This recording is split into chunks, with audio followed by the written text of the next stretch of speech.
All right, well, we will go ahead and call the House Judiciary Committee meeting to order at this time. We'll begin today with a prayer. If y'all please join me. Dear Heavenly Father, we thank you for this day. Thank you for the opportunity to work on behalf of the people of Georgia. Important policy matters before us. We ask your continued guidance, mercy on those in Ukraine right now, and pray in Jesus' name, amen. All right, so we have two bills on the calendar for today, and go ahead and call first bill up. Let's see, let's first take up HB 1321. I'll call on Chairman Burchett. Thank you, Mr. Chairman. Thank you, committee members, for coming in early this morning. House Bill 1321 is the litigation bar that we discussed and passed out of committee once. What's changed is this: the chairman of appropriations caught the bill, and according to the settlement agreement, the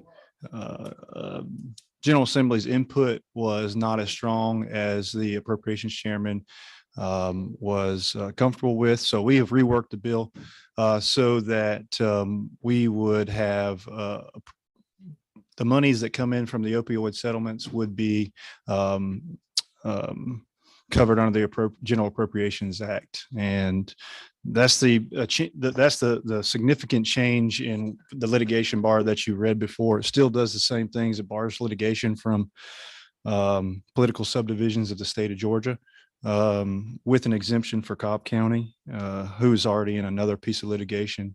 The other things that it does is it spells out the appointments for the trustee and creates the trust for the opioid litigation dollars to be deposited in and appropriated out of. There is a local input council, the ORRFA, which is the Opioid Recovery and Remediation Fund Advisory Council, also establishes the appointees to that board. These are all provisions that are spelled out in the MOU between the state of Georgia and the LGs with local governments. And so we've codified those to be in line with the settlement agreement for the opioid litigation. And I'll answer line by line if anybody has any questions. All right, so as committee members recall, we passed House Bill 1321 out of committee previously. It was returned to us for this additional work. This is the committee substitute LC 432350S. Are there any questions for the sponsor? Chairman Fleming. Thank you, Mr. Chairman.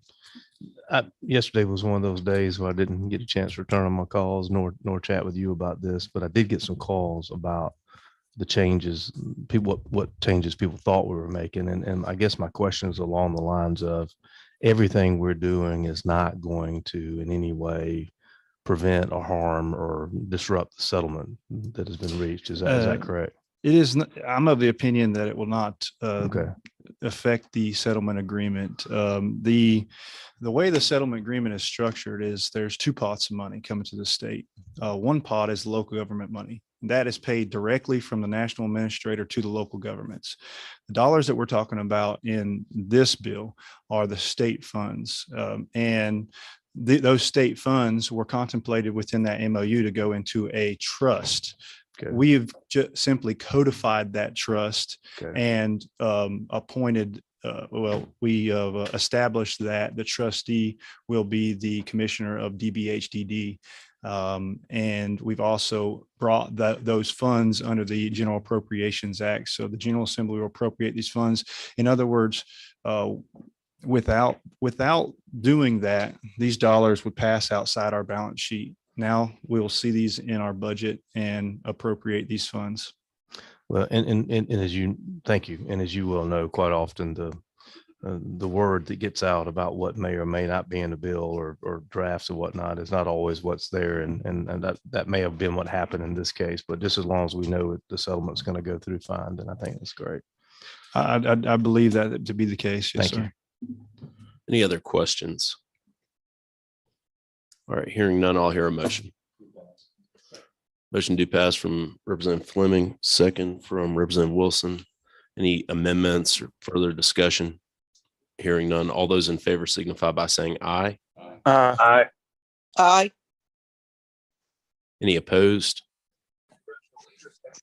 All right, it passes on to rules. All right.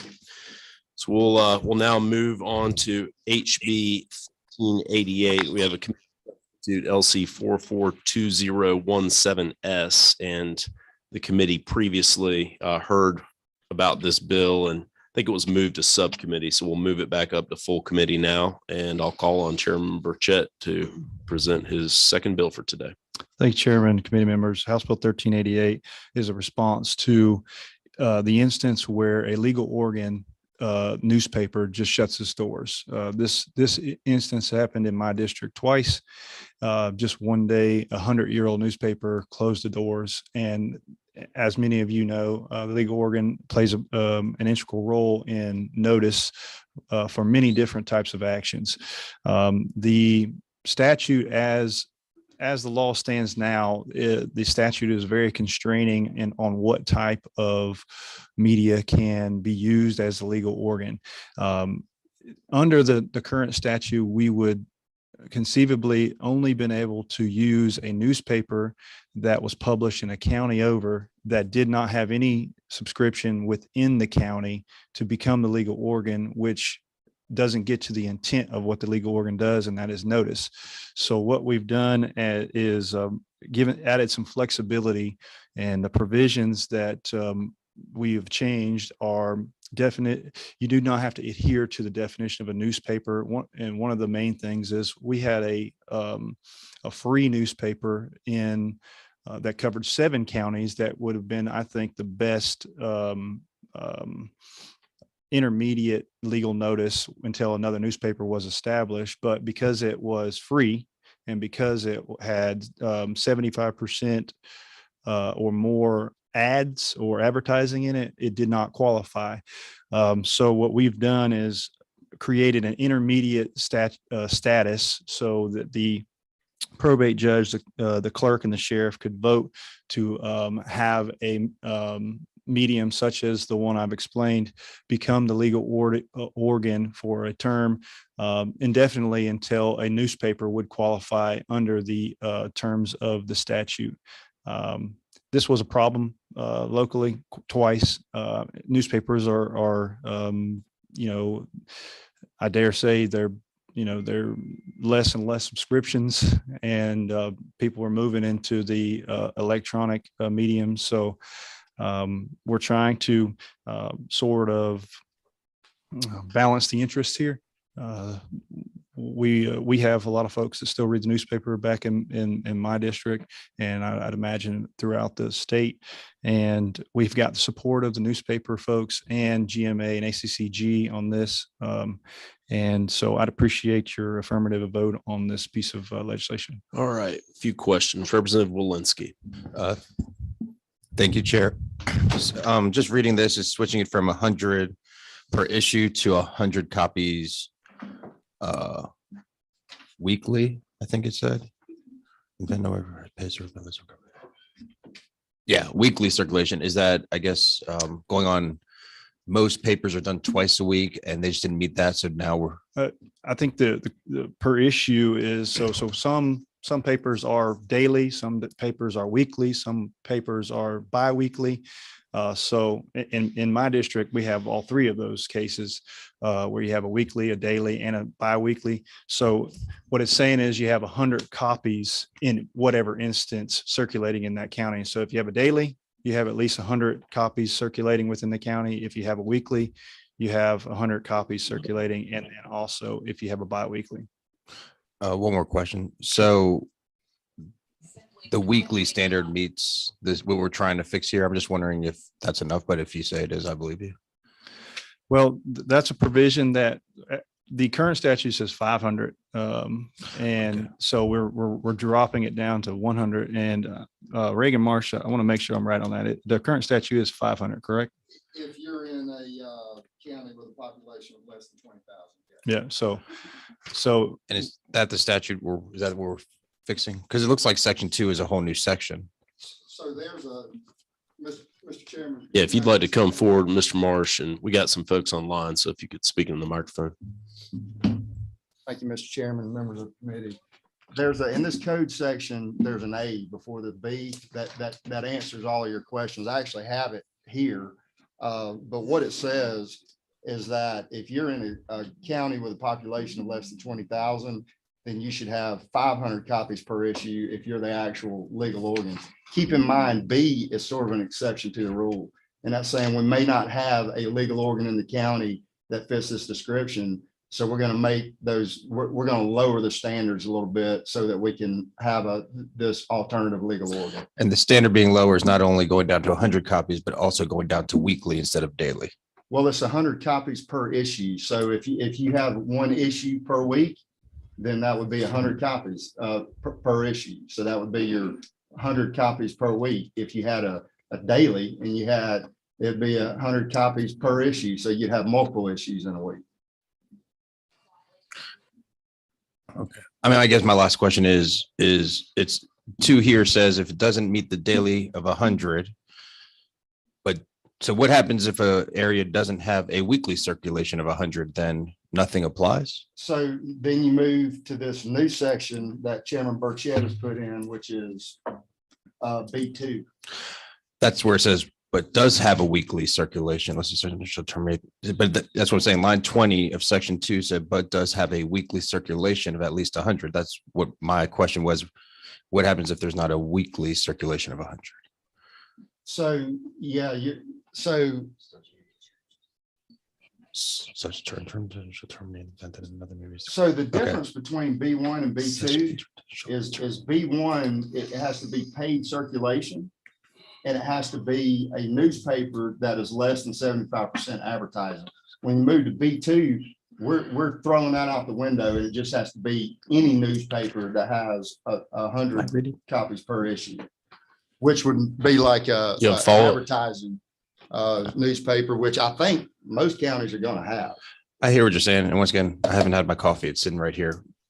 But I'm reading this and maybe I'm totally wrong, but line 20 says, but does have a weekly circulation in the county of at least 100 copies per issue. I don't think line 21, if I'm wrong, tell me, but. Okay. Okay. Correct. So yes, I think I'm getting your question. I thought I answered it the first time, but I understand now what you're asking. And you're asking that in the event there is nothing that has a weekly, there's no weekly disbursement of any type of medium. I guess so. I mean, yeah, I mean, that was my question. Because like you said, we're getting to the point of no newspapers and stuff like that. I mean, maybe this takes in consideration online, but I just want to make sure that. I mean, that's a good question, but in our situation, and somebody could enlighten me if this is not the case, there is at minimum a weekly disbursement, and the paper we have is called the Shopper, and this is the one that goes to 7 counties. It comes out weekly, so I guess there could conceivably be a situation where there's only a biweekly, but the biweekly newspaper in the county that I have that has the biweekly has the Shopper. So, and that wasn't the one where the legal organ went out. So I think this catches it, but I can understand where you're coming from with that question. If there is nothing, there is a weekly issue. I don't know, Reagan, if you know of any places where that is. To put it in perspective, to my knowledge, there's only one county that doesn't have a legal organ that qualifies under subsection A, right? Okay. So, and in that county, they are operating under subsection B1 right now. I don't know of a county that would even need to operate under B2, but I think the point is, just in case it ever happens, to have it in here. Perfect. That sounds good. Thank you, Chairman. Well, let me ask you this: what would you see as the fix here?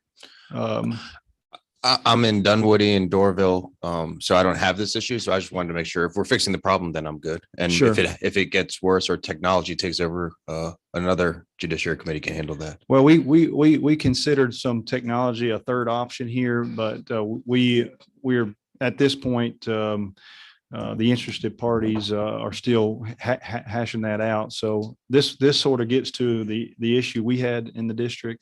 And how many times has this happened now, Oregon, where we've had a legal organ sort of shut down? You know, I'm aware of the one county that's operating under that B1 exception. I know you probably know more about what happened in Ware County than I did. I mean, my understanding is that paper changed hands and was down for a week or two. Is that fair, or was it longer than that? It was longer than a week or two, and they shut the doors without notice. It was just 100-year-old paper just shut the doors. And then there was conversation about purchasing of the newspaper. And it took 4 weeks to 6 weeks to get them back up and running. So I've heard twice this has happened. And in rural counties, I feel like I feel like we're trending in that direction. And you know, I just think we need a little more levity in the code. All right. Well, we have a few more questions. We also have code revision starting in about 12 minutes in this room. So if you will just direct your questions specifically to the issue that or concern you have in the bill. Representative Kelly's online. We'll hear from you.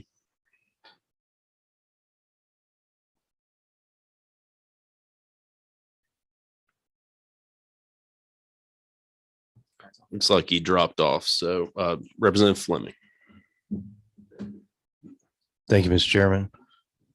Chairman Burchett, thank you for bringing this bill. This is a problem over in my area outside of Augusta. We have a county that does legal organ shut down years ago. They're buying an ad right now in a newspaper next door that nobody reads. And so we're going to have to continue to work on this. You know, it defeats the whole purpose if you can't get at least some circulation in the county. And this opens up that door a little better. And ultimately, I think the online solution is what we're going to have to end up going to in these rural areas. But we're working our way through it piecemeal at this point. Thank you, sir. Thank you. All right. Thank you, Representative Gunner. Thank you, Mr. Chairman. And this may be a question for the whole group. I know in my county, of course, we didn't have a problem with the legal organ, but there was notices posted at the courthouse. Would that be a substitute if you had to do it that way? As I understand it, in the event that there is nothing, they can revert to a bulletin at the courthouse to post notice. Is that your understanding, Reagan? I mean, there are certain notices that are required to be posted in a legal organ. Certain notices can be posted at the county courthouse, and I think some may be posted in both.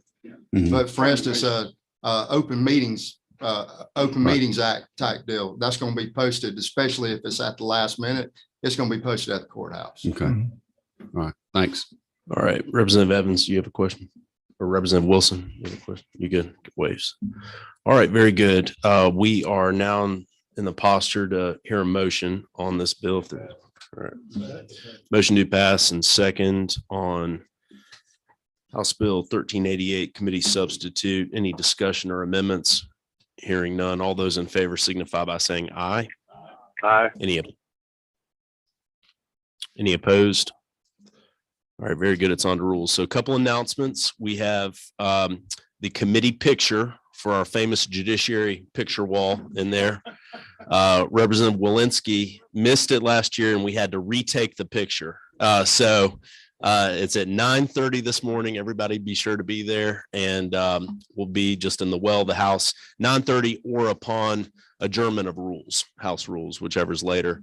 And then also, I know code revision is about to start, and I'm going to mention this in the code revision committee. Chairman Hood's here in the room but the code revision commission has been in negotiations and reached an agreement with respect to a proposal where the annotations in our code will now be available to all Georgians online.